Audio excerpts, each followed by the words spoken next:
I think first we need to give some acknowledgement. Congratulations to the Let'sRun.com Athletes of the Year, Faith Kipyegon and Kelvin Kiptum. World Athletics said it was too tough to select an Athlete of the Year, especially on the men's side, I think, was the thinking. But we did it. Both these athletes had unbelievable, record-breaking years. Faith Kipyegon, world champion at 1500, 5K. World records at 1500, 5K, and the mile. Although she would lose the 5K record before the year was up. Kelvin Kiptum. It's hard to believe. The 2 hour, 35-second world record in the marathon. He's doing stuff Eliud Kipchoge has never done. Sub 1 hour in the second half of both of his marathons this year. I've never seen anything like it. And I think that's what pushed us across the line for him. Because there were two other really strong contenders. Sorry, Noah Lyles. Didn't even come down to Noah Lyles, who we'll be announcing tomorrow as our MVP of the World Championships. I mean, that was clear. But of the season as a whole, it came down to Kelvin Kiptum, Ryan Crouser, and Mondo Duplantis. Duplantis and Crouser had two of the most amazing seasons ever in their events. Both won worlds, both set world records. Track and Field News has selected Crouser as their Athlete of the Year. I think that might be a little American bias because World Athletics didn't even have Crouser as the field eventer of the year. And the main knock on Crouser was he lost the second biggest meet of the year. We say one meet only matters, but if there's a second big meet, it is the Diamond League final. He lost that, whereas Mondo, he did a walk-off. He ended the Diamond League final with a world record. So I think because of that, I would pick Mondo over Crouser as the field eventer of the year. I think I'm going Crouser. I mean, it's very much a toss-up because they had nearly identical seasons. Mondo broke the world record twice. Crouser had the two longest throws in history, but he did it. His longer one was first, so he only broke the world record once. But he had that. I give kind of an edge because of that performance in Budapest, 23:51 with the blood clots was just phenomenal for him to do that. And Mondo did not break the world record in Budapest, so I know it wasn't a world record by Crouser either. But the other thing is there is more competition in the shot put in terms of all-time greats right now than there is in the pole vault.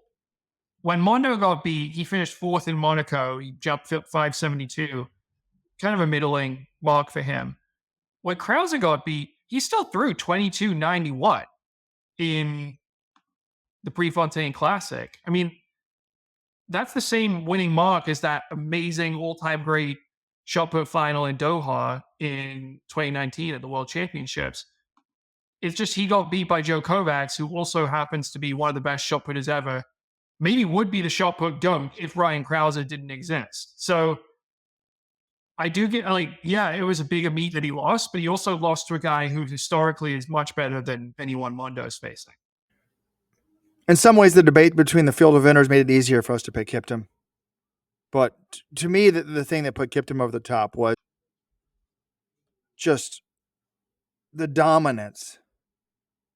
The marathon is one of the marquee events in track and field, and he basically ran two marathons. What could he have done better?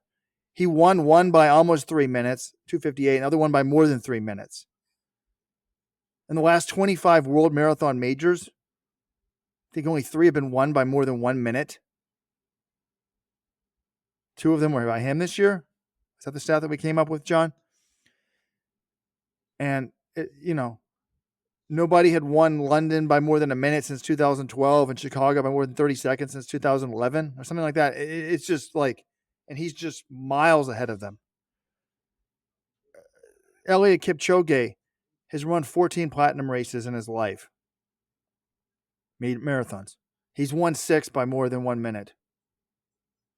Kiptum's won with an average margin of victory of like 130, 120. I mean, Kiptum's won 3. He's won all 3 with an average victory margin of victory of by like 230. Like we've never seen anything like it. You said it good to me, John. What could a marathoner do that's better? I think the only explanation would be run 3 races or break a world record in both. But to me, the London win was basically like Mondo jumping 620 when the world record is 623, but he clears the bar by like 10 centimeters. And you're like, okay, that's a world record jump. That might have been the greatest jump we've ever seen. Like that London race might have been the greatest marathon we've ever seen. And then he's like, okay, yeah, he does it in Chicago. Yeah, I think Kiptum, Crouser, or Mondo, any of them would have been deserving of our award. Kiptum's a worthy winner, but you know what? If you're a Let's Run listener and you disagree with that, that's fine. That's part of the fun of these awards, right? Is you hand out something. It's kind of difficult to compare athletes across events. Somehow World Athletics managed it for 35 years, and then suddenly in 2023, it's too difficult. But it gives us something to talk about. It's podcast fodder. It's stuff that fans get engaged about and debate. And there's one of the best threads I've read on Let's Run all year was someone saying, how did Noah Lyles get the Track Athlete of the Year award over Jakob Ingebrigtsen? They thought Jakob had a better year and made a compelling case for it. That's kind of fun.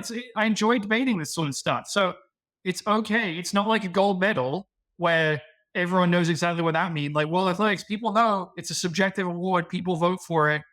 Well, they used to vote for it until World Athletics made changed the rules in the middle of the season. It's okay to disagree.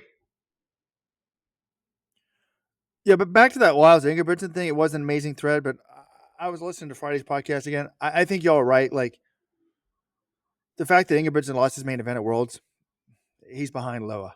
Like, it's kind of like the Super Bowl in the sense of, like, the Patriots can go undefeated, but when you lose the Super Bowl, it's tough to Right. Some people say the 2007 Patriots were the greatest team of all time. And then a lot of other people are just like, how can that possibly be? They didn't do the one thing that's supposed to define you as great. So if you want to say that disqualifies Jakob from being Athlete of the Year because he didn't win the one race of the year that he valued above all else, I think it's valid, but I also think it's fair to say regular season wise, he was running faster and winning more than Noah. So that's why it's a fun debate again. Speaking of Noah, he put out a statement on X saying, I believe I found the right words for what happened at the Athlete of the Year Awards. When they decided to split the award without telling any of us, including the fans that voted, it made me feel that none of our achievements were good enough to be Athlete of the Year. I don't actually agree with that logic, but I think that it's just ruining it.